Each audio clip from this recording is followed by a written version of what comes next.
Don't you want me like I want you, baby? Don't you need me like I need you now? Sleep tomorrow, but tonight go crazy. All you got to do is just meet me at the APT. Those are the super catchy lyrics to the number one song in the country right now. And that song has 857 million listens on Spotify. 857 million. Next, though, here are the opening lines of a research paper by Dr. Ian Walters from Australia. He says, in earlier work, I derived a theory which required the presence of life fields. I conjecture that these life fields drive the evolution of the universe, constituting a life force which is the fifth great force of nature. I make the claim that life has been here, wherever here is, since it all began. And that paper has 3 total views online, and all of them have been by me. So, how can that possibly be? How can we have a pop song that has 857 million listens versus a research paper that is talking about life as a fundamental part of the universe, as the fundamental substrate of the universe, have only 3 views? So, in the next half hour, we're going to try and even the playing field a little bit and bring the numbers a little closer together as we talk with Dr. Ian Walters right here on Access the Podquest. So, stay tuned. Again, strap in because this is going to be a fantastic ride as we go ever forward.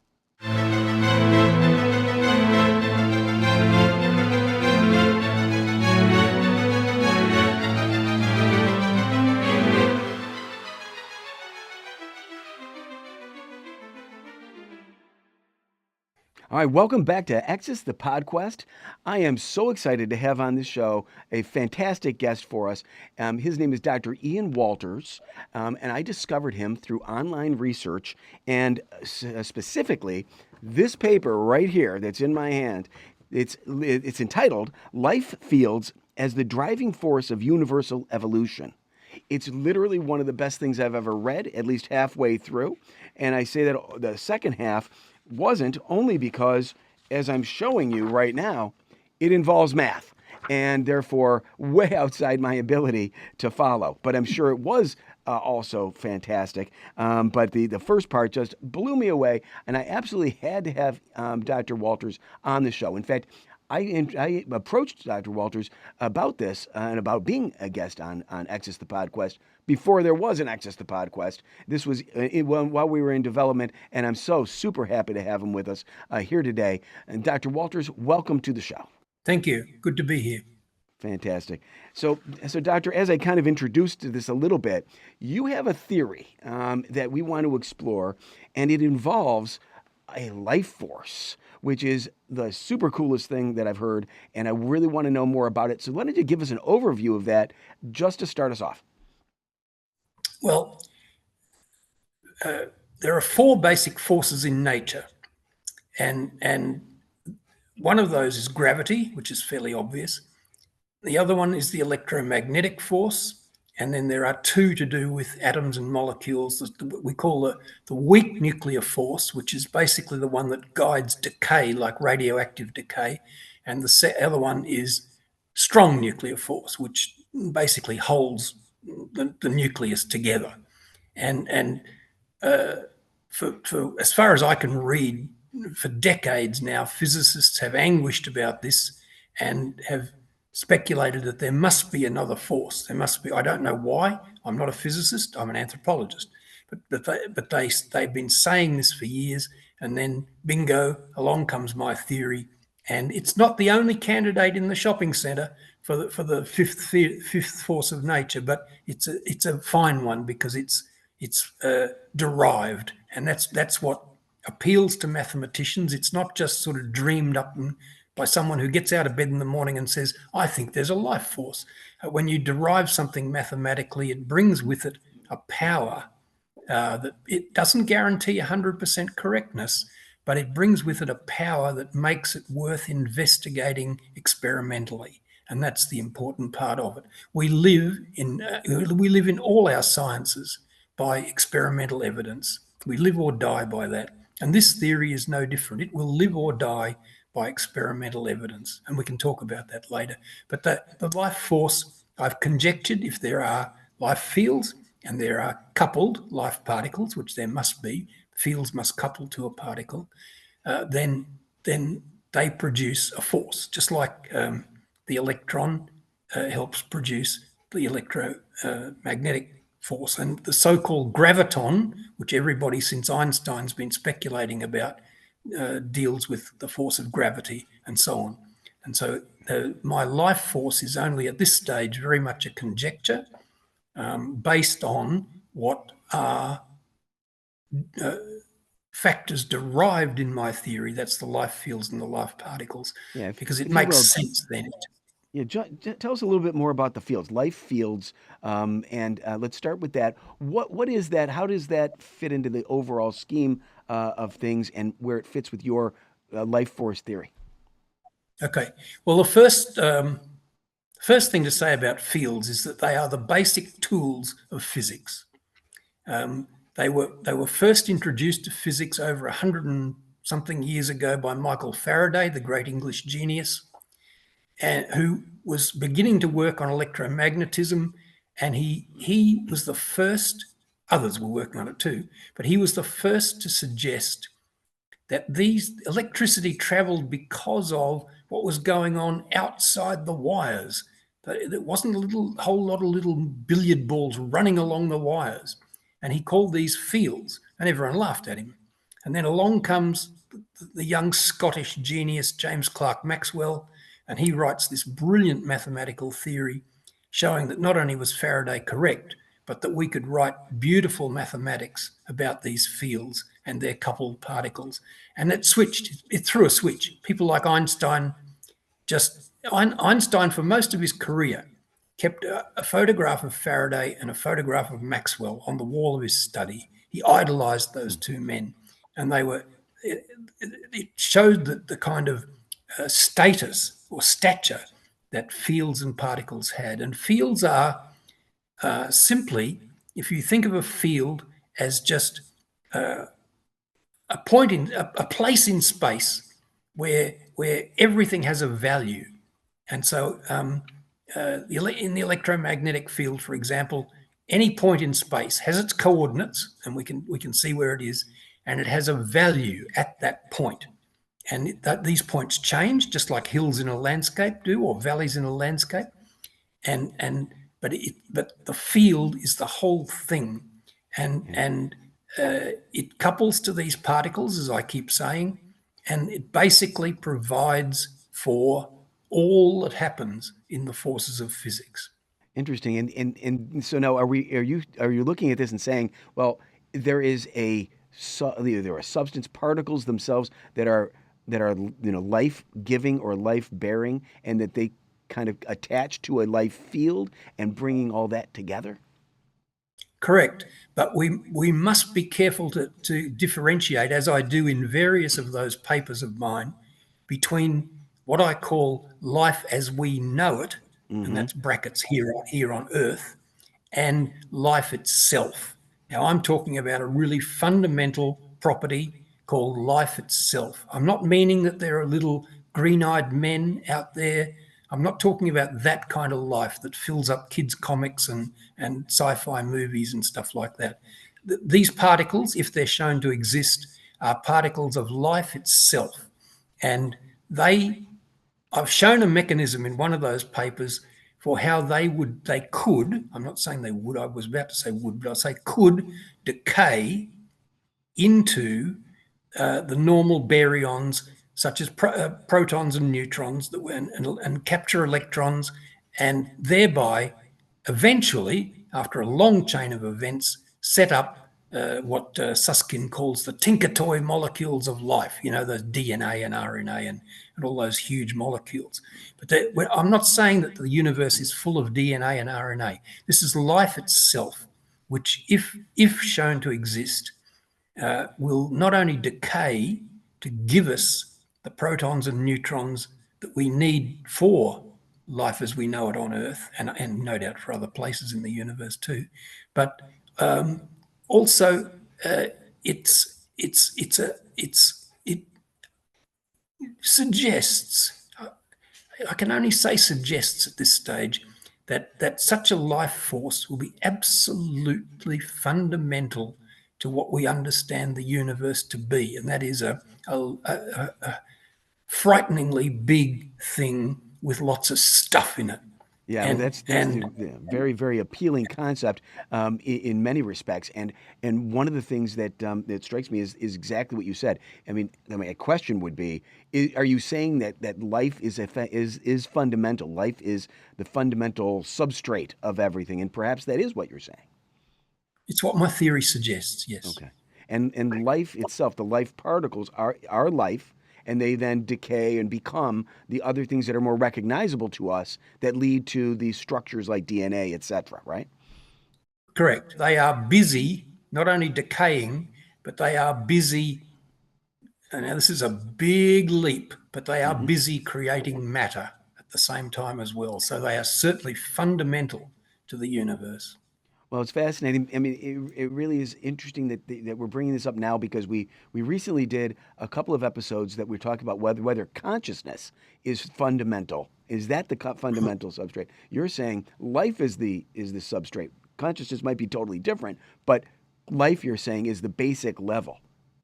Like culture, consciousness is a particular aspect of it. I mean, we're lucky enough to have it on planet Earth, and most of the life on Earth doesn't have it. I mean, you don't usually think of jellyfish or tapeworms as being conscious. So consciousness is a side effect, but life itself is much, much, much, much broader than that. Yeah, and so okay, let's kind of wind back a little bit because I want to dig into it a little deeper. So cool. The where would you say where how did the life particles get there? How did they get created, or were they always there? Uh, hmm, can I put that in a too hard box? I mean, nobody's ever been able to say why there's stuff. Why is there anything? Why is there not just nothing? Nobody's Right. ever been able to answer that. Nobody's ever been yet, for all the very best physics we've had, chemistry, biology, etc. Nobody's been ever able to answer why the Big Bang started the universe. Now, we have good evidence now, since the cosmic background microwave was discovered in the 1960s, that it was a Big Bang, but we don't know why. We don't know what caused the Big Bang. And it leaves the door open. I mean, I'm not a religious person, but it leaves the door open to that kind of causality, because we don't know what causes the Big Bang. We don't know what causes the universe to be expanding still from that Big Bang. We don't know, as I said a moment ago, why there is stuff. I mean, why isn't there just nothing? Why is there all this squillions of bits of stuff out there? Planets, stars, asteroids, the whole box and dice. We don't know any of those big questions, and I don't know that science will ever be able to answer them. I mean, they're very philosophical in their manner, those questions, but they're really interesting to explore. And if you want to explore, the first 3 minutes of the universe, like Steven Weinberg did in his book of that title, it gets very fascinating. But he can't go back. He can't go back, beyond the first tenth of a second or so, because we just don't know why. We don't know why the Big Bang went boom, and got us all going. We've got very good physics for almost everything that's happened afterwards, but we do not know how to even begin to address why. Why did it happen? Who lit the firecracker? Who or Yeah. what? Yeah, the question, why is there something rather than nothing, is, well, maybe one of the greatest, if not the greatest, question in science and philosophy. But is it fair to say that under your theory, that when something did happen, when there was the creation of the stuff of the universe, that included among that stuff were life particles that were then coupled to this life field, and then we went from there? Yes, that's a pretty good description of it. In fact, the life fields were absolutely, according to my theory, that's what comes out of the theory, that they were absolutely central from the get go. And I don't know whether your listeners will have heard of the Higgs boson, but it's a fundamental particle that was discovered theoretically in the 1960s, but took till the early 2000s to be found experimentally. And it's a particle that, what to put it simply, gives mass to all the other particles. Now, my theory is like that. It predicts two groups of particles. One at the exact mass of the Higgs boson. Now, when I found out the Higgs boson mass, I couldn't believe it. I was innocently listening to a lecture on YouTube, and the lecturer Harry Cliff happened to say that the Higgs boson sits at 125 GeV. That's its mass. That's how physicists measure these things. I don't mean to get complicated, but they do. They don't talk about ounces and pounds and stuff. And I had predicted this in my theory, and I was absolutely astonished. And so I think that chain of my life particles, what I like to call the bosonic-like life particles, I suspect will have that same matter-creating function that the Higgs boson has for other particles that we are known to us. So Then the I life also have, particles, yeah, the life particles would have that creation ability similar to the Higgs boson. yes, these ones do. But there are two, you see. My theory predicts two sets of life particles, those ones and another set of massive ones at over 3,000 times the mass of a proton. And now I think I can tick a box to say my 125 ones are there. I mean, the Higgs boson was there, and I didn't even know. Harry Cliff said in this lecture, the Higgs boson comes in at 125 GeV, and I almost dropped my laptop. I mean, that's exactly what I was predicting.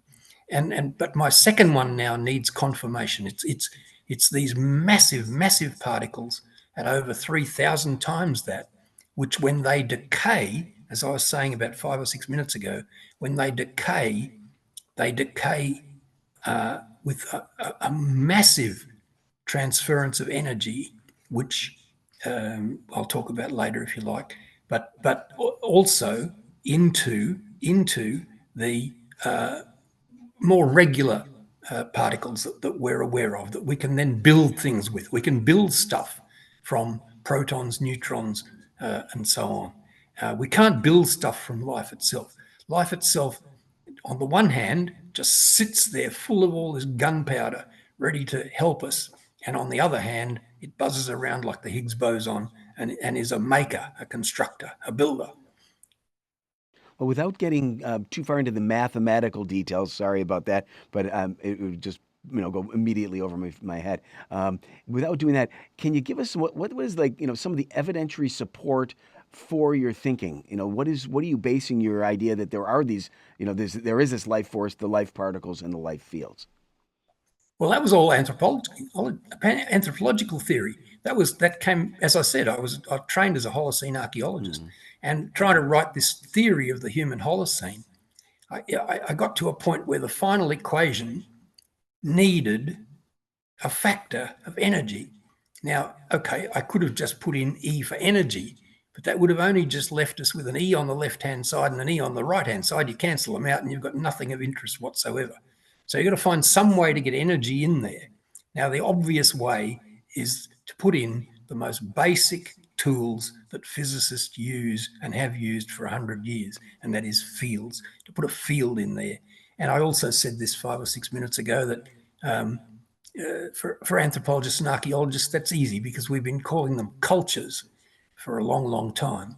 And so the field can become a culture.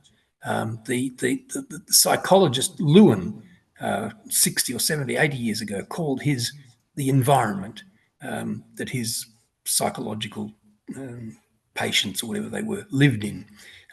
They're fields. They're absolutely basic. But according to the laws of physics, they must couple in quantum field theory. They couple to particles. So once I'd theoretically inserted a life field in this equation, everything became clear. It was all there. The theory was in good shape mathematically, and it left me, though, scratching my head, thinking, well, what the heck are these? And as I also alluded to earlier, for us, anthropologists and archaeologists, it was fairly easy. All right, they're cultures. So what?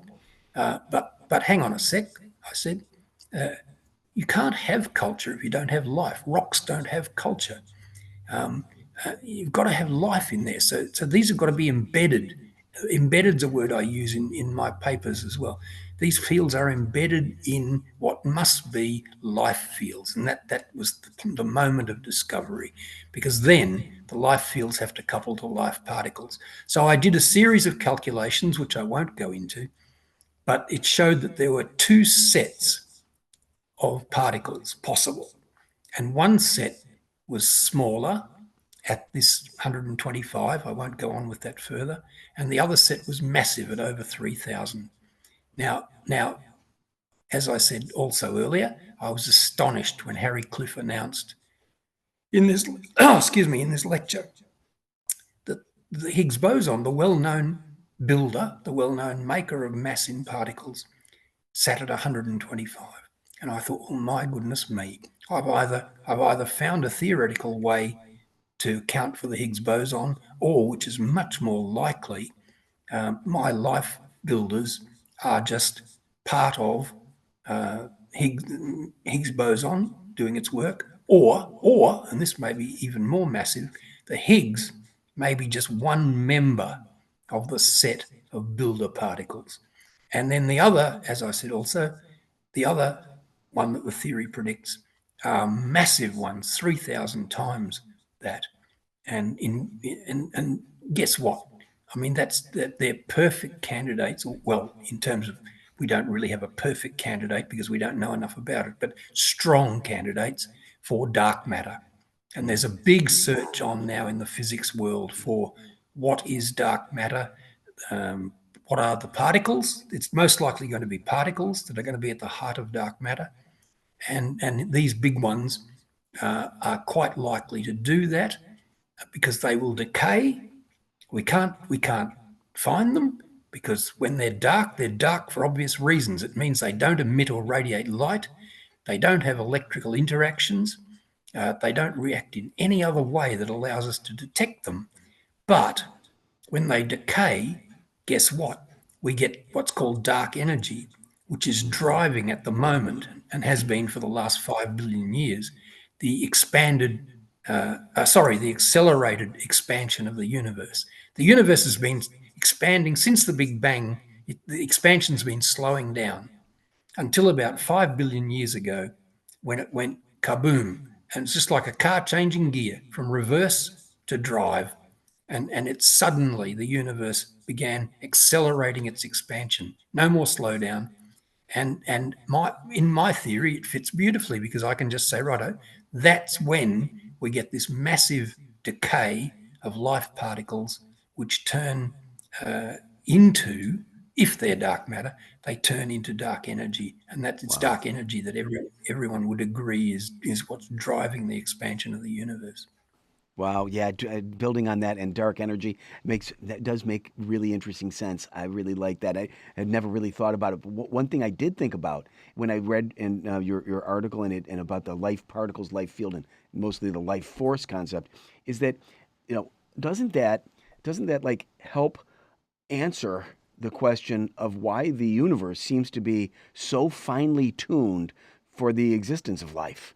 We have the whole fine tuning argument, and I know we're probably going to run up against a clock here, so we can't get too far into the discussion here today. But you know, if you the argument is, or the idea is that if the laws and constants of the universe were even slightly off by a little bit, just a little bit in numerous different ways. The speed of light, the electromagnetic force, whatever it is, all these various forces and all the various laws, if they were changed even a little bit, there would be no life in the universe.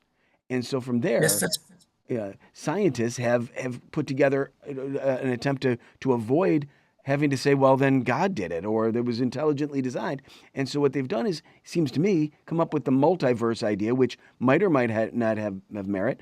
But I think a more interesting idea is what you're saying, which is, and this is why one of the reasons, not the only, but one of the reasons why I find your ideas so exciting and intriguing is that if you're right, life is fundamental because of life fields and life particles and a life force, then it makes perfect sense that the universe is finely tuned, if you will, to accommodate what it is, what itself is, which is life.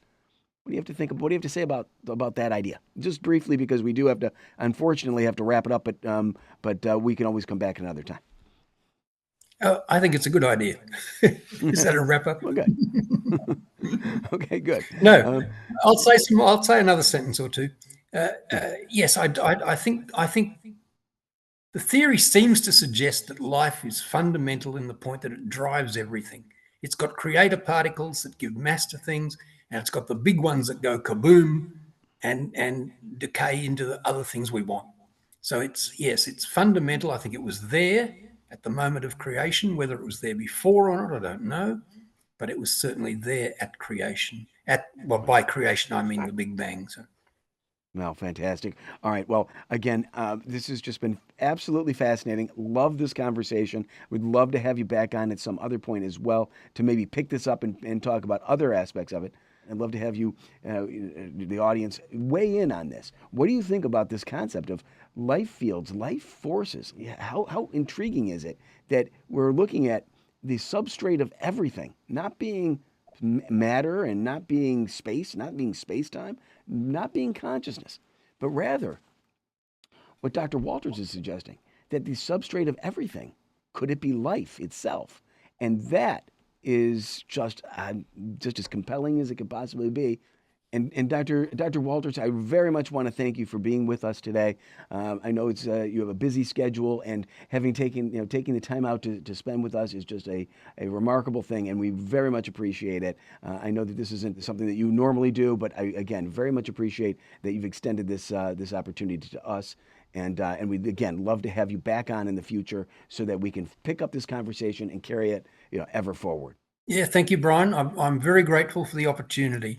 Thank you again, and you have a great day. And everybody, we will talk to you next time on Access the Podcast. Again, go to our website, go to the YouTube, comments, all of it as we go ever forward.